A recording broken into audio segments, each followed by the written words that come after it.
physical training, self-defense training, firearms training, situational awareness, and the warrior mindset. Welcome to the Condition 1 podcast. This is a podcast where we'll be talking about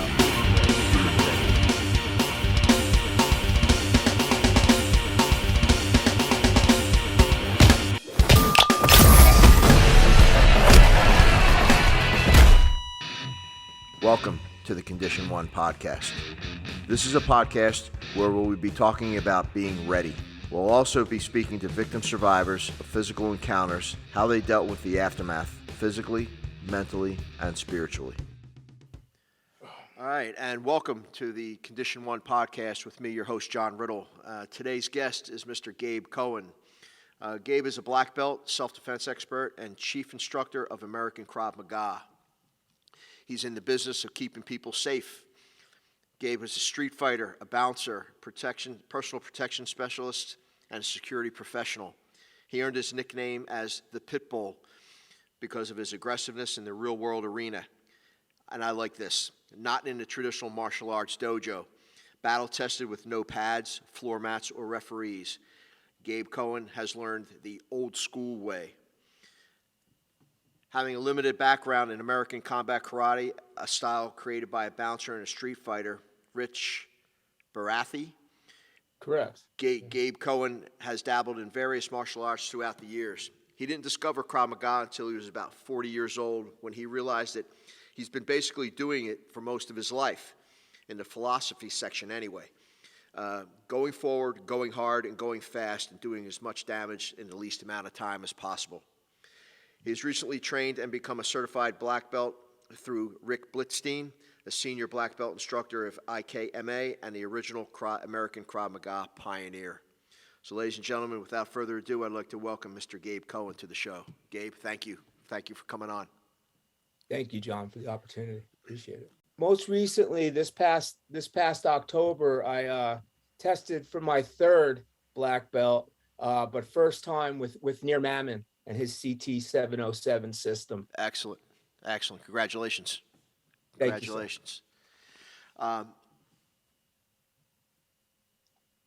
When the alarm goes off in the morning and you start your day, what's the first thing you do? Pray. I mean, and by the way, my alarm is my wife getting up at 4:30 to go to CrossFit. There you go. And me staying home until she gets done with class because our 8-year-old's still sleeping. Wow. But I lay there and I meditate on. I try to start off with gratitude, meditate on just how blessed I am and the great things I have in my life today. Mm-hmm. I pray to God and just pray protection over my family and then I shift my prayers to my business, that I'll be a good leader and a good steward with what he's blessed me with. Excellent. Yes, sir. Excellent. So tell me about how and where you grew up. How was your childhood? Oh, yeah. So grew up on Long Island. I'm from New York. Okay. Mom and dad, very, very decent, honest, hardworking people. My dad sold insurance. My mom and dad had a little antique business together.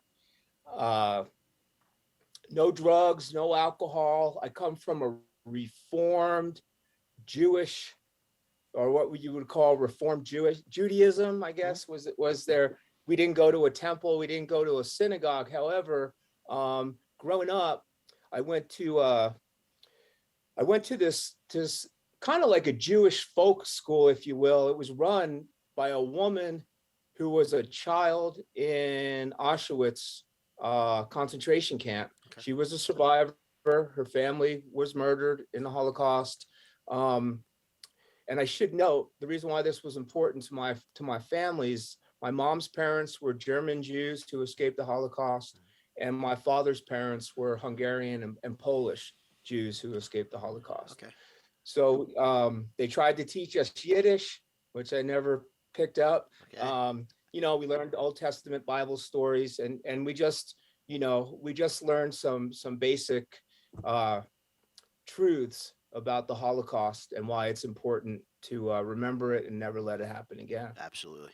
Absolutely. And so, yeah, my mom had an anxiety disorder. And so that was confusing as a kid. I mean, I didn't really know what was going on. My grandmother had to come up and take care of me. And my grandmother, who's a Holocaust survivor, she had her own anxiety issues. So, basically the home was good, but started running with the wrong crowd and experimenting with drugs when I was 13. And by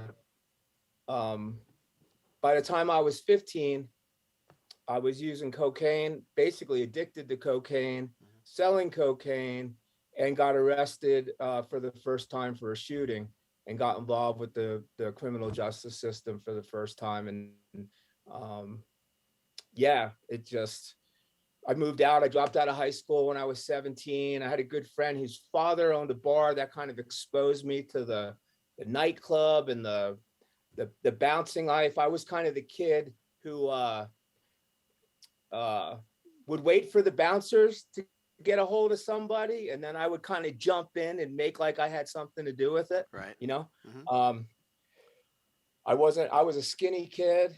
And I always looked up to these tough guys. Like I said, like you mentioned, Rich Baratheon. But the first gym I went to when I was 14, this guy, Rich Baratheon, American Combat Karate, he had a dojo within this gym. And my soccer coach, I played soccer as a kid. My soccer coach was a New York City police officer. So I had these coke dealers that were kind of like the wrong mentors as a teen. If you had a couple gold chains and a Trans Am or a Corvette, I thought you were cool. And at the same time, I had this really solid, moral, ethical coach who would share all these exciting kind of street fighting brawls that he was in New York City, and I think in a different life, I would have been a police officer. I always wanted to be a cop, but then once I got involved with drugs, I went in the other direction. Okay. And learned some hard lessons, man. I'm sure you Okay. got some follow-up questions to that. So, it says that you were a street fighter and a bouncer. We already said that. How did the two help each other? And what kind of clubs did you work in? Sure. It started, my exposure to the bouncing life and street fighting, and street fighting's a vague term, right? Right. Mm-hmm. It can mean, many different things. I wasn't out there like fighting for money or, it was just like getting drunk, being a smart ass, having, when you're 17 and you're rolling with a guy that's 23 and 6'7" on steroids, 280 pounds, and nobody will touch you in high school because they know if they do, this guy's going to come after them. Mm-hmm. You get kind of cocky. And that was me. I was kind of this cocky, so I ran my mouth a lot. Didn't get my ass kicked that much, and not because I wasn't fighting people that couldn't kick my ass. Well, I should back up. I was fighting people. I picked my battles. Okay. You know what I mean? Mm-hmm. I don't know if you're familiar with Rory Miller's, book, Meditation on Violence, and he talks about the monkey dance. Yep. Like when I didn't read that till I was in my 40s, but when I read it, I was like, man, this guy he just understood. I just saw like decades of my life in different layers of that book, and how I evolved as a bouncer and then martial artist, if you will, whatever category you think Krav Maga falls in, that's really what I do. Mm-hmm. So, I was just that knucklehead kid on the street, getting into some scraps, nothing major. But when I was 19 years old, and I should back this up with when I was, so I'm in middle class suburbia Long Island, picking and choosing my battles, got these big guys behind me. Well, there was a huge drug bust, and like the bottom got pulled out. Like guys got 25 years to life. I mean, I'm talking like along the whole East Coast, like it was huge. And all of a sudden I'm addicted to crack. Stealing stuff. I'm selling dresses out of the back of my car in Ozone Park, Jamaica, Queens, and way in over my head with people like, you know, I'm lucky I'm not dead. And basically I have an uncle in Denver, Colorado, knew what I was getting into and said, I'll send you a one-way ticket. You got to stay clean. You got to go to Narcotics Anonymous. I got a friend in the program, get a sponsor, stay sober. But if you relapse, you know, tough love, you're out of our house and you're on your own. By this time, I burned all the bridges, like wasn't talking to my mother and father, brothers, sisters, my uncle was the only family member in my corner. So now my world looks much different. I come out to Denver, I make it 6 weeks sober at my uncle's house, meet a girl, go to a party, get drunk. I don't like drinking. I want cocaine. Where do they sell crack? Somebody tells me where to get it, downtown Denver. And I'm off and running. I'm kicked out of their house. And for the first time in my life, 19 years old, estranged from my family, homeless on the streets, with a big chip on my shoulder. I think I'm badass because I'm from New York, which doesn't mean shit. Doesn't matter where you're from. Like all of a sudden there's gangbangers and you know, I'm just like bottom level learning how to like survive on the street. And so now we go to kind of the next level of like, you know, getting ripped off, getting my ass kicked, like really knowing what it's like to get your ass kicked and like fearing for your life. You know what I mean? And you know, I was breaking into buildings just to sleep in laundry rooms to stay warm in the winter, like a cold day like today in, you know,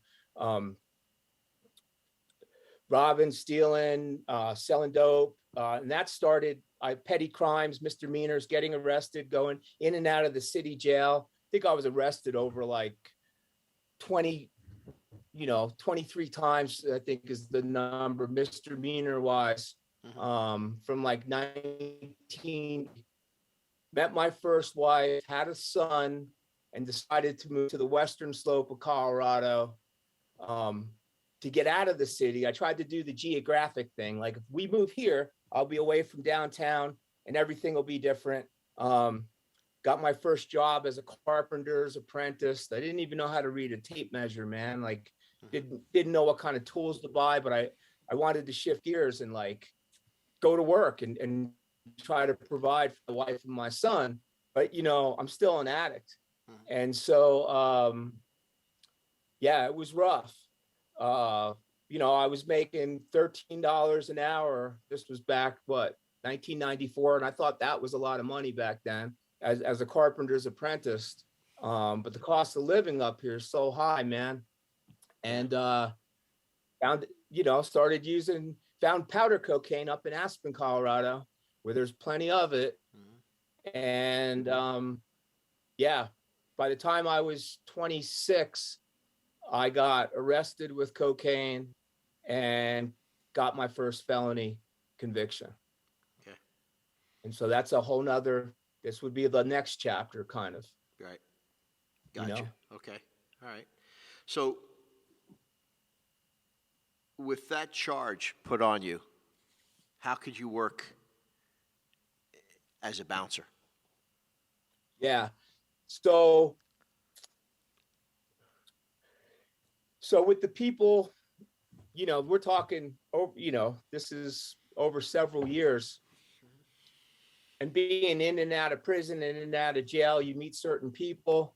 And so I had a friend in Denver that owned a bar, you know, and in a rough neighborhood. And that's kind of like when you ask what kind of bars, like a dive bar, like, you know, not a hopping nightclub, right? Like a place where like I wasn't really worried about anything.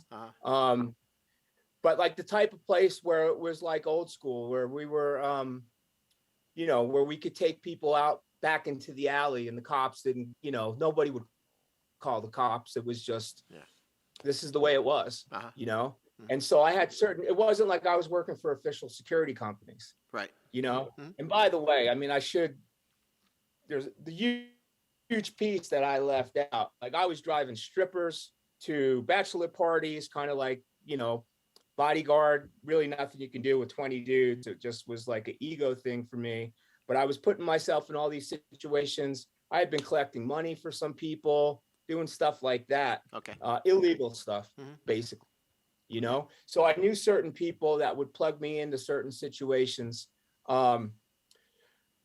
It wasn't really, to be quite frank, I worked on and off as a bouncer in different clubs. It wasn't until I started Krav training in my 40s, after going to prison 7 times, okay? I got an escape charge, I got felony menacing, I got, possession. Well, I've got lots of charges. I have 3 felony convictions. And I was homeless on and off during that time in the streets, getting paroled homeless. So you evolve as a criminal. Sure. You evolve as you learn how to. What happened to me, John, was my comfort. As sick as it was, and I've had plenty of therapy to get to where I am today. But I've learned that actually became my comfort zone. Like when I would get sober and try to get a job and try to get on my feet, I was so insecure and my self-esteem was so low. And the first barrier or obstacle, I would just go back to what I knew. Sure. Like I was comfortable being on the street. Gotcha. Like I knew how to do that. I knew how to do it well. I knew how to survive. And so going in and out of county jail, city jail, prison, I just kind of accepted it as I'm going to get, someone's going to kill me out here. I'm going to do life in prison or I'm going to OD, but I'm not really sure how I'm ever going to get out of this. And I'm tired of trying. And I know how to survive. So that's kind of what I did, man. Okay. So it really wasn't until, fast forward, got out of prison when I was 40 years old. After the 7th, that was my 7th and last time in prison. But by this time I had 2 sons. One was about to graduate high school up here in the mountains. And I just decided that I'm going to do whatever it takes. I want to change my life. I'm hanging out in the library and I discovered the words Krav Maga.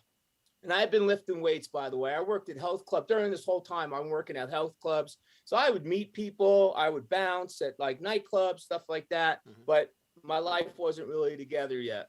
Okay. And I discovered the words Krav Maga when I'm 40 and really wanted a connection back to my Jewish roots. By this time, by the way, I had become a Christian in prison. Okay. But I still, growing up, my grandfather, my German Jewish grandfather, who escaped with money sewn into his coat, who was stopped by the Nazis on a train and had fake papers, man. Yeah. I remember him telling me if just a bead of sweat came down his forehead when they were shining the light and I'm looking at his papers, none of us would be here. Yeah. Yeah. And so, but being that family member who was a crackhead, criminal, convict, when he passed away, I wasn't welcome at his funeral because I was told I'd make too many people there uncomfortable. And it wasn't about me, it was about him. And if I would at least have enough consideration not to show up, man. And that really hurt, but I had done that to myself. I take ownership for that. But so that had a lot to do with just the attraction. Like I wasn't a practicing Jew. I'm a confessing Christian, but I love my people. I love my heritage. I love Israel. And so what can I do to kind of like work my way back into the connection? tribe? Sure. Yeah. I felt seriously like, that connection, and to honor my family. And my grandfather my grandparents didn't escape the Nazis to come to this country so their grandkid could be a crackhead running the streets, doing, you know, and so all that, it kind of the evolution of me homeless in the library. That's where homeless people hang out when it's cold, reading a book and about the Mossad. And I discovered the words Krav Maga. Okay. And so now during this time, man, I'm diagnosed with bipolar, diagnosed with PTSD. This is in the prison system. I was on like 2,000 milligrams of lithium. They were giving me trazodone, Seroquel, just to knock me out at night. I couldn't sleep. By this time I had been through a lot, like, you know, stabbed, shot at, car wrecks, just everything that comes with being a knucklehead. So when I got out, the last time in prison, through the prison system, they put me on SSI, which is Social Security. So I would get a check. They're like, this guy, he's never held a job. He's been in and out of prison the last 15 years. I'm on Medicaid. I'm getting a check. So with that check, like the first couple months I'm out of prison for the last time, I go down and take a Krav Maga class. And man, it just like spoke to me, the aggression and the mindset. And then I'm learning about Emi and his story, Emi Lichtenfeld, the founder of Krav Maga. And I'm like, oh my gosh, this is, you know, he escaped the Nazis, he went to Palestine, you know, and the whole story just like spoke to my heart. So I move up to the Western Slope, homeless, to reconnect with my two sons. One's a senior at that time. This is back 2011, senior in high school. My other one was a sophomore. And I only took about 6 weeks of Krav Maga lessons at this point. I come up here and nobody's teaching it. And I was the personal trainer for years. I was in really good shape. I got a room at a hostel. I went to a duly diagnosed group twice a week. I wanted to learn how to live without my medications. I started finding out I had some liver damage from the psych meds they were putting me on, you know, like totally toxic, man. Yeah. In addition, of course, to my drug abuse over the years. And I'm like, you know, so, I went to a 2-hour duly diagnosed group twice a week. I went to individual therapy. I went to church. I went to 12-step meetings. And the common bond, I mean, here's dad, hasn't been around for 10 years, right? So that I wanted to try to reconnect with my kids. They were into boxing. Okay. And they like to work out. So there was a kickboxing class in town. And so that was kind of our common bond, man. We'd meet at the gym and great. And we started training together, you know, and then I thought if I could find an organization, a reputable organization. So this is where you start learning like who's who, and you're doing your research, you know, a lot of self-defense experts out there. Right.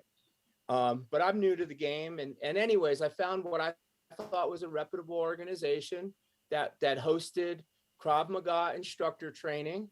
I had nobody up here to train with. I did learn in the beginning from a book and DVDs, and basically it's where I met my current wife, you know, practiced choked me and, you know, and just practiced with my wife.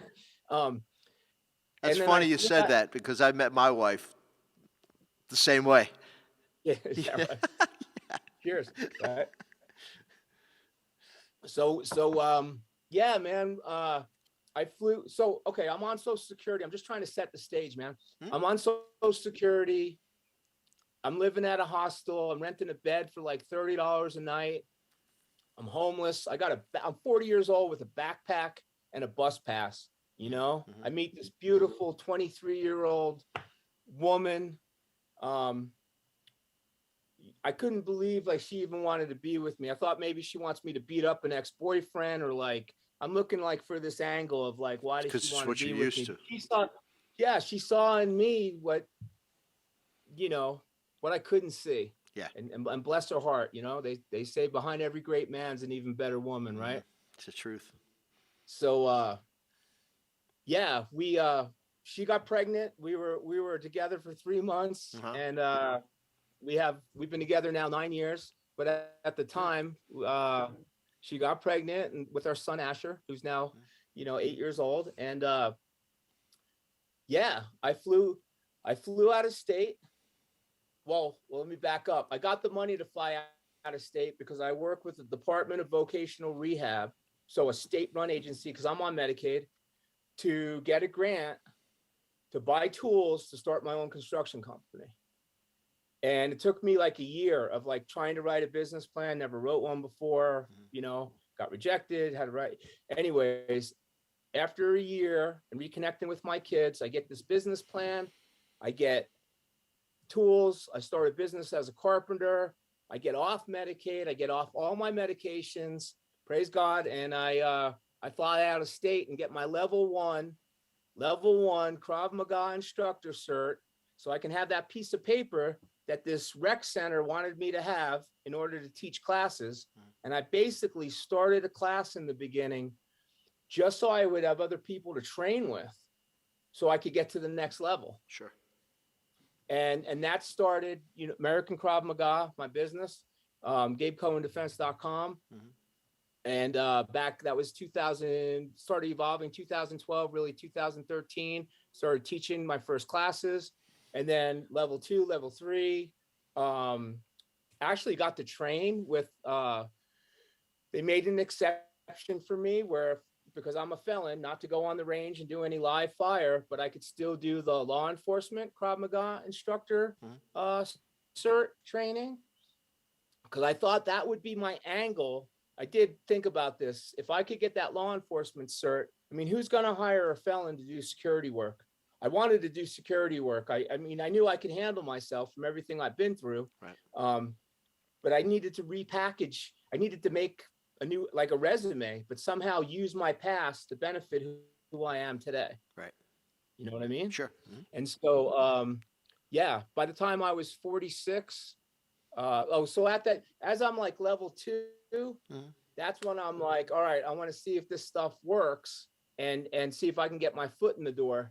And I want to be on the right side of the law. So I just got a job like at a local pub in town, tourist town. First gig, within like, I'd say 2 hours, they were paying me to go home because they said I was too rough with the clients. Okay. And because I threw some dude in the street, some dude hit me with his cowboy hat, got in my face, and threw him down. And I was still very rough around the edges. Sure. Yeah, no. So they paid me $50 to go home, They're like, you got to leave. Here's your money. Get the fuck out of here. Excuse me. Gotcha. That's funny. So, but yeah, go ahead. Well, I was just going to say from there, really, when I got to like level 3, before I got my black belt, we're talking like 2014, they were opening this new club, a nightclub, 2 levels, 500 people a night every weekend, kind of like in a cowboy town down the road. Okay. Literally 80 miles from my house. 80 miles, not straight up. Yeah. Offered me $13 an hour to work a 5-hour shift.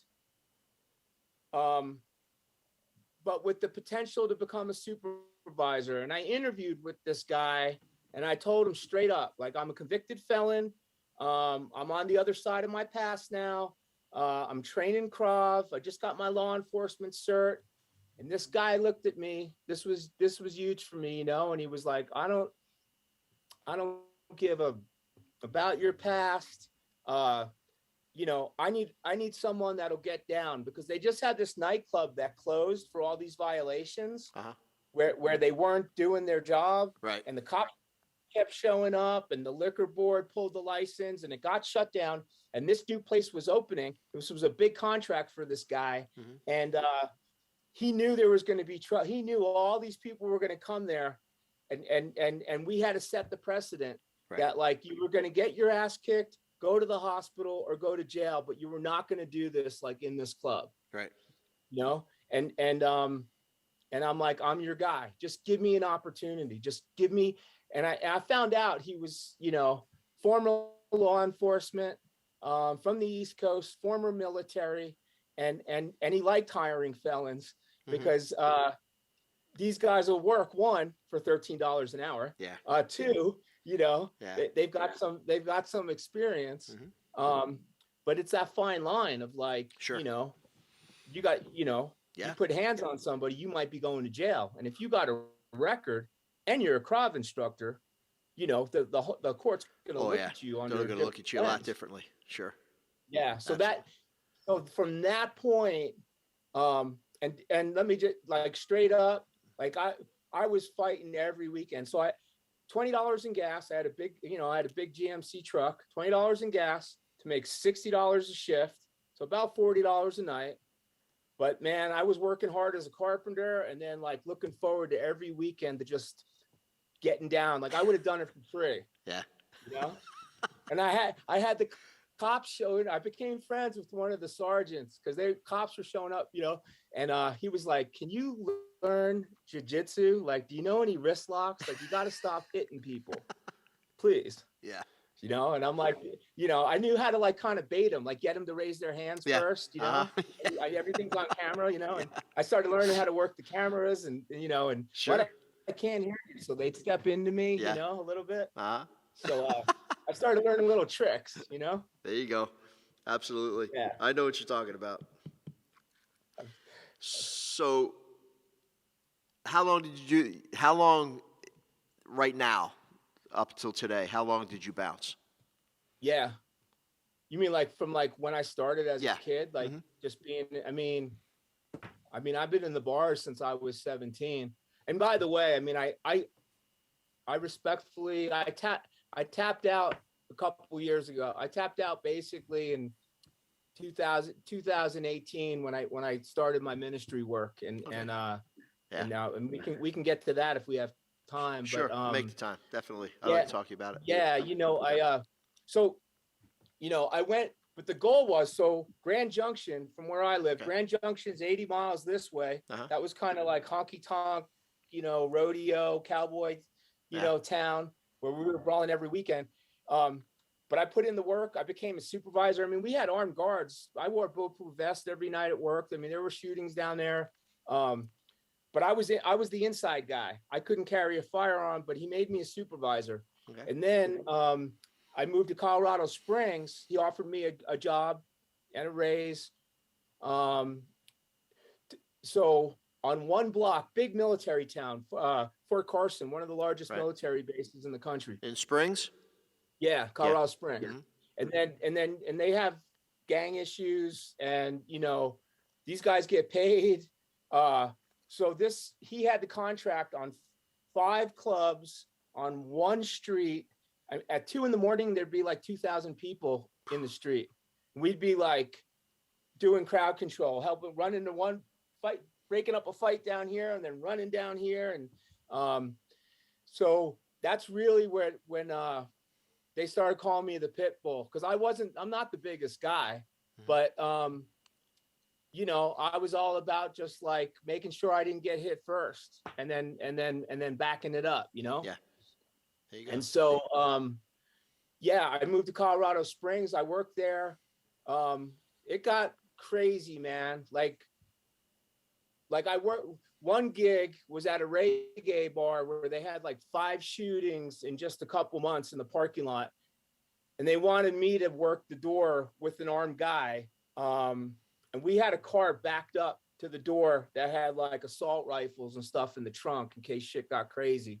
But that's just insane for me to be working an armed post unarmed. Yeah. You know? Oh, absolutely. But I wanted to pay my dues because my goal, I'm sharing all this because my goal was to get up to Aspen, Colorado, which is 40 miles in the other direction from where I live today. Where celebrities go and where, you know, and I wanted to get into like high-end protection work, but didn't really know how, you know, and I just figured if I could pay my dues and kind of create this resume of like, you know, working these clubs and as a supervisor, despite my record, that somebody might give me a shot up there. And then, man, some guy actually rented a club, hired Snoop Dogg and Nelly to come to his 40th birthday party. and they needed somebody to work Snoop Dogg's table. And somehow they got my phone number and they were like, "Oh, you want Gabe to be at that table?" Like he had his own bodyguards. Yeah. I kind of was like the what they call cannon fodder, Yeah. you know, like I was, I mean, there was just shit ton of people, and Yeah. I was kind of like the guy in front of his entourage Yeah. and his bodyguards. But it put me on the map, you know. Yeah. Well, I took it, you know, I signed up for it. And from there, you know, when celebrities and rap stars and stuff came to town, I was that guy. Okay. Did you get any formal training in protection work?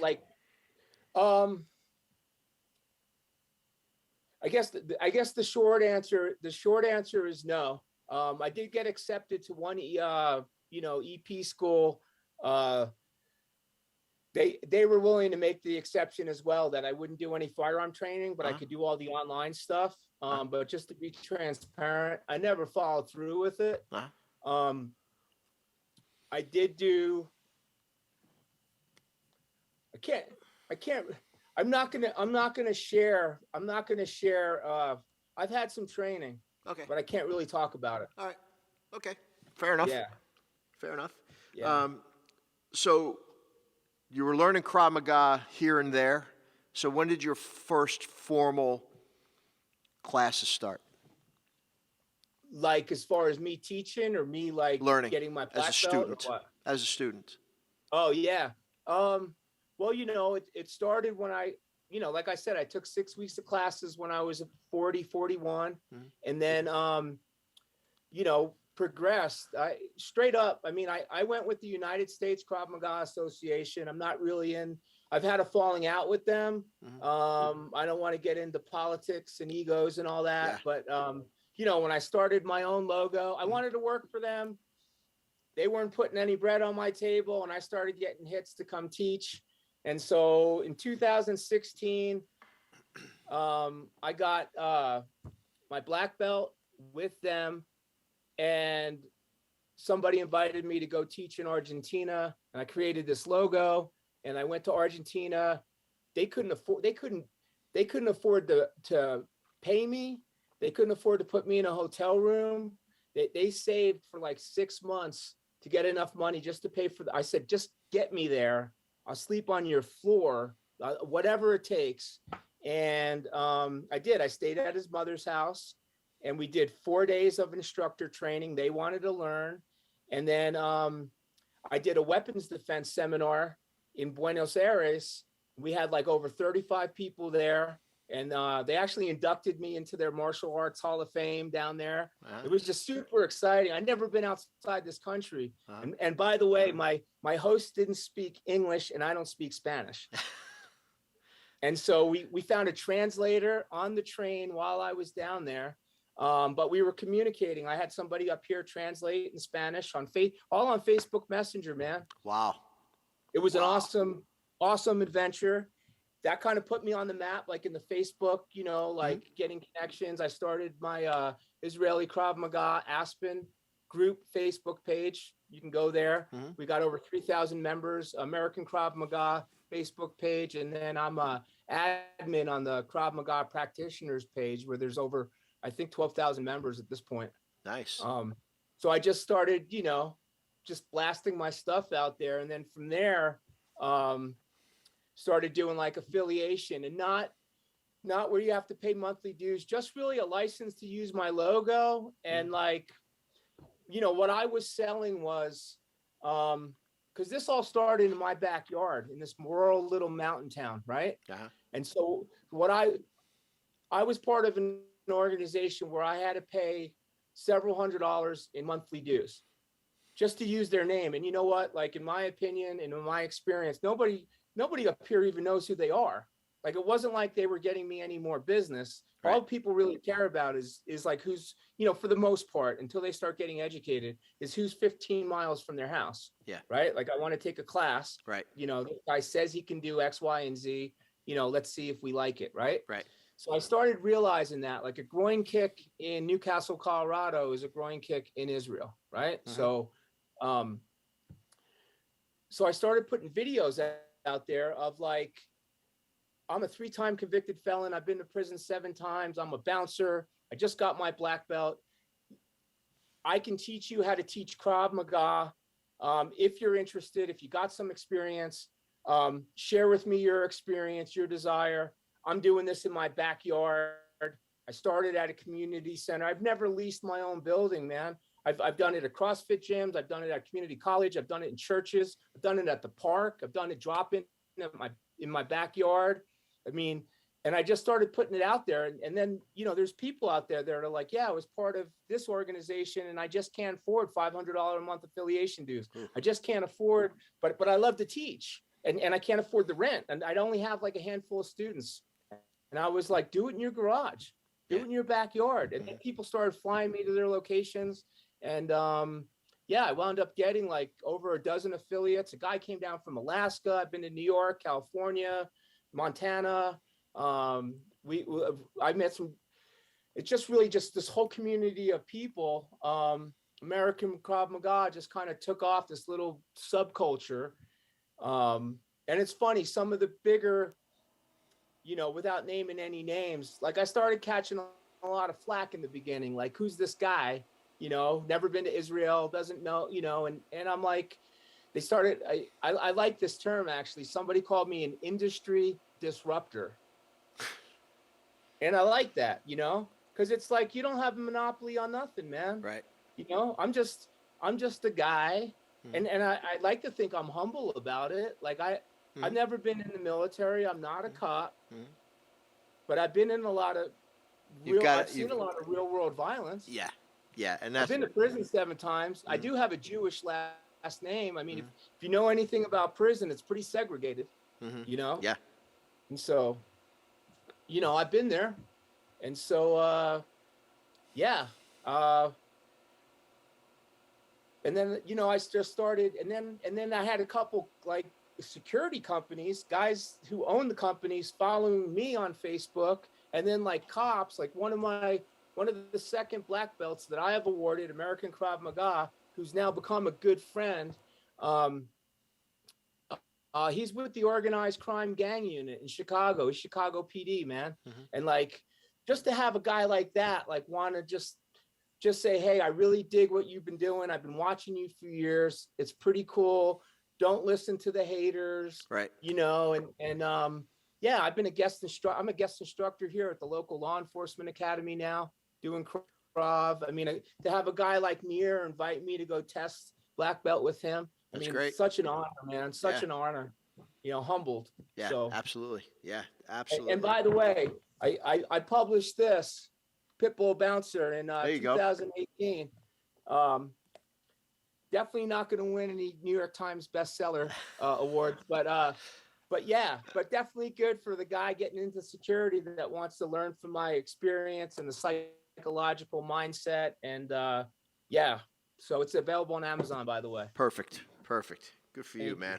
So tell me about Kings and Priests. Yeah. So okay, so you've come from here, and you started making your way across the line into a whole different world, right? Yeah. So tell me, how did that develop?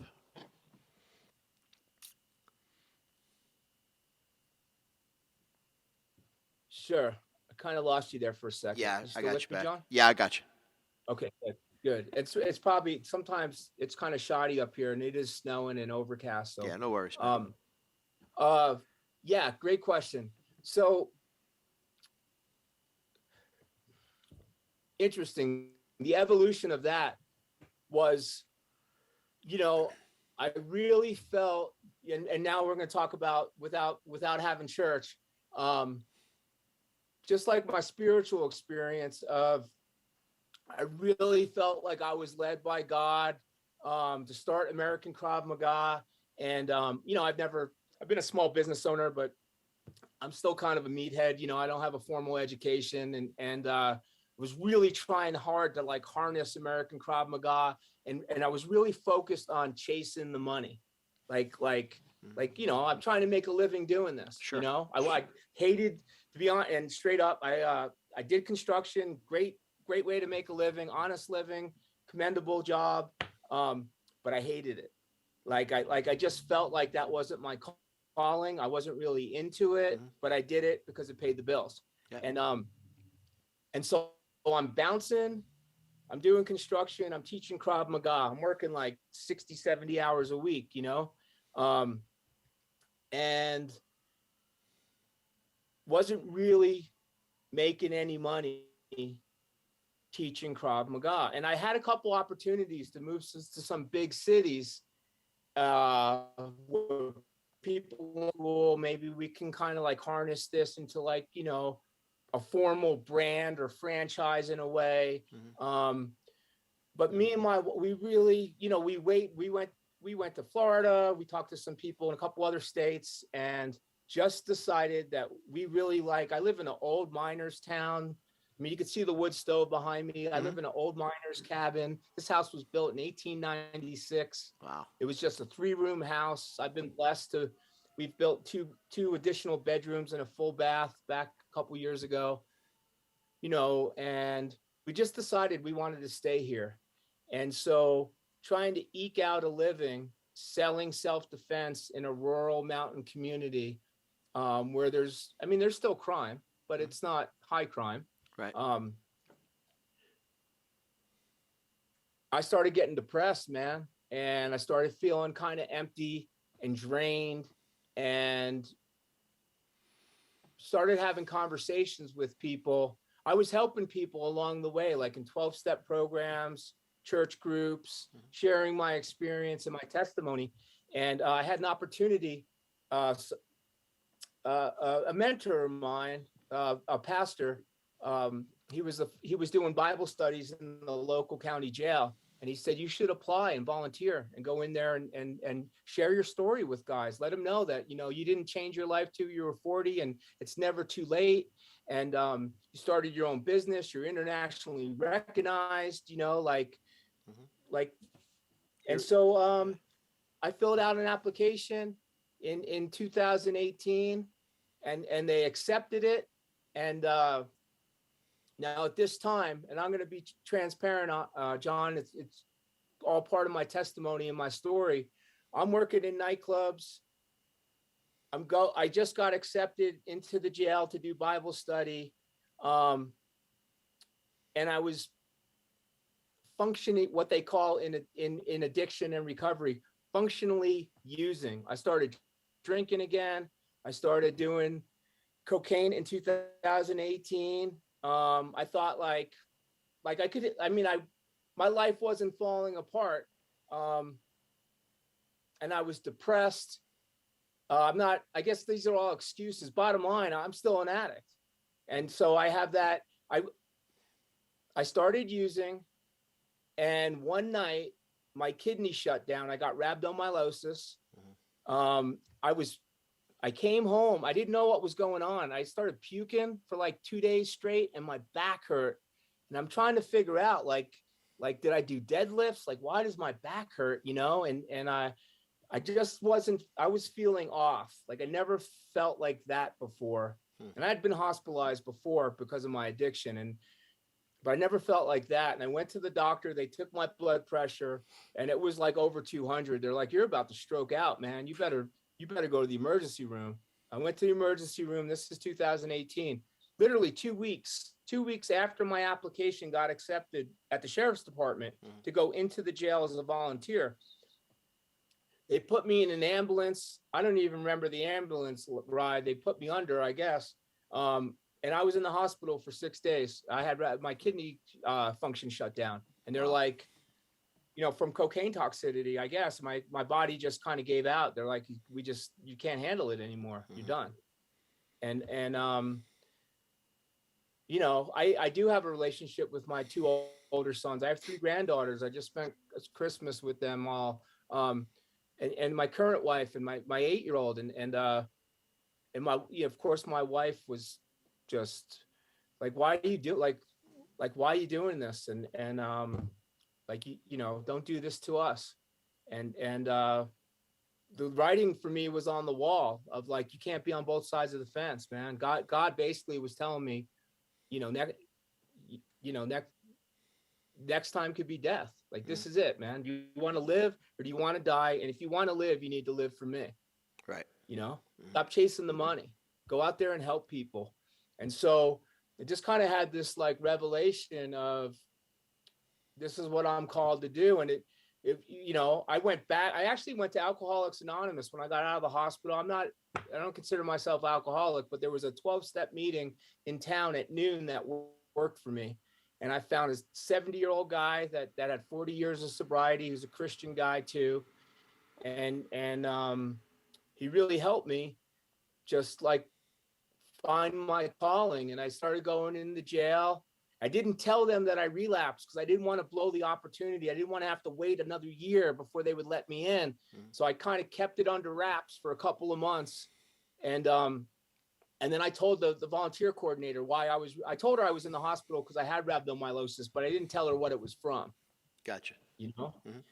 And so I finally came transparent with her, and she's like, she was happy I told her the truth, but I told her because I want to share this with the guys, like, because people relapse and like they implode because of the relapse. And it's like, you got to brush your shoulder off and you got to move on. Like, it's not over till it's over. And so, I was in the jail on 2 hours on Friday mornings. And so I couldn't work a full-time job because of that, because I wanted Fridays off. And so I was kind of just eking by financially. But then I got into a second county jail, 40 miles from my house, Eagle County Jail, 2 hours in there. It took me an hour to get there, an hour to get back. So now there's 2 days a week I can't work. Then I started volunteering at the parole department. So I was volunteering for like from 2018 to 2020. And then I got an opportunity. I became friends with the parole manager for the entire western slope of Colorado. And they didn't have a treatment provider for the felons getting out of prison to teach the classes. So I started a business. I started as a treatment provider for the parole department. And then I discovered this amazing model through the Recovery Cafe Network, a Seattle-based organization, which is basically a recovery community center. And they have a membership model where we have recovery meetings, just anybody who suffered any kind of trauma. It's not just for addiction, homelessness, mental health challenges, domestic violence. There's like nothing. Resources are very limited in this rural community. And I remember when I was homeless, there was one place on the street that had really comfortable chairs. I remember being out all night, freezing my ass off, and I would wait for this place to open just so I could have a decent hot meal. They treated you decently. They had a good clothing closet where I could get clean clothes. And I thought I'd like to reproduce that place in my community. And it hasn't even been a year. We opened our doors. It's called Discovery Cafe. If you go to discoverycafe.org. Been there. Discovery Cafe. We opened February 22nd. And I've gotten grant money from several funders. I've gotten donations. We've opened a second location, 48 miles in another direction. And most recently, my program just got accepted into the Colorado Department of Corrections, and I start in the prison. I've actually started in the prison already this month. Congratulations, man. That's fantastic. Yeah. So that falls under the umbrella of Kings and Priests Ministry. And, I like to share with people that if you're feeling called to be of service, if you want, I had family members, I had some pressure of like, why are you volunteering? You need to get a job, you have a family, Right. and I'm like, you don't understand. This is helping me feel good about me. This is helping me stay sober. This is helping me take care of my family. I can get a job, but if I relapse again, I might be dead. Like, this is part of my recovery. Sure. And so, I went from making no money under Kings and Priests Ministry to saying, I can do this recovery community center, for $500 a week, let's say. And I wrote it into a grant and I got it. And then I got another grant. And then I got a board of directors and I said, well, can I make this much? And then they were like, they had to approve it. And yeah, I basically just created a job for myself, man. So That's things great. are good today. Yeah, good. Yeah. Good for you, man. It's great And to I'm hear. still doing, And you're I'm still still doing. training. Now I went from $10, drop in my backyard. Now 12 sessions, $1,200, money up front. That's the only way you're going to get me to come to your house. Good for you. That's it, man. Yeah. You know, keep pressing that. I mean, I don't have that many clients. I don't have It's all that right. many clients. You will. But You will. I don't have that much time. But Well, it takes if you time. want to pay me, I'll show up. Yeah, it takes time. It just, I remember when I opened up this place, I trained law enforcement. I was an instructor in the military. I was an instructor in law enforcement. I was in the martial arts most of my life. And people knew me around the country in law enforcement training. And then when I opened up this place, opened up the doors, mats were out, bags are hanging. Me and my wife, we sat over there. It was before we got married. We sat over there in the chair like this. It was crickets, Yeah. And it doesn't come right away, but it will slowly start to go. So, I mean, keep doing what you're doing, man. I mean, you're right on, and it's just going to take. Thank you. I'm sorry? Thank you thank you for your service. I didn't know your military background as well. Yeah. Oh, yeah. I did 6 years. So but as far as you're concerned with what you're doing there, man, keep pressing forward. You'll get more people. More people are going to come, and it's just a matter of, like you said, you're in a rural area there. So Consistency. Yes, exactly.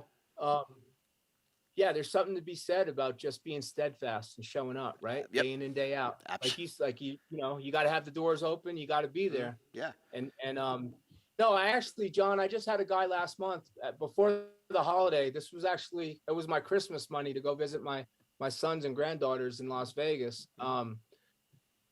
Just bought his first handgun, and he's always wanted to do Krav Maga, and he did think like, can I keep somebody from taking this gun from me? Like, he had no hand-to-hand skills. Yeah.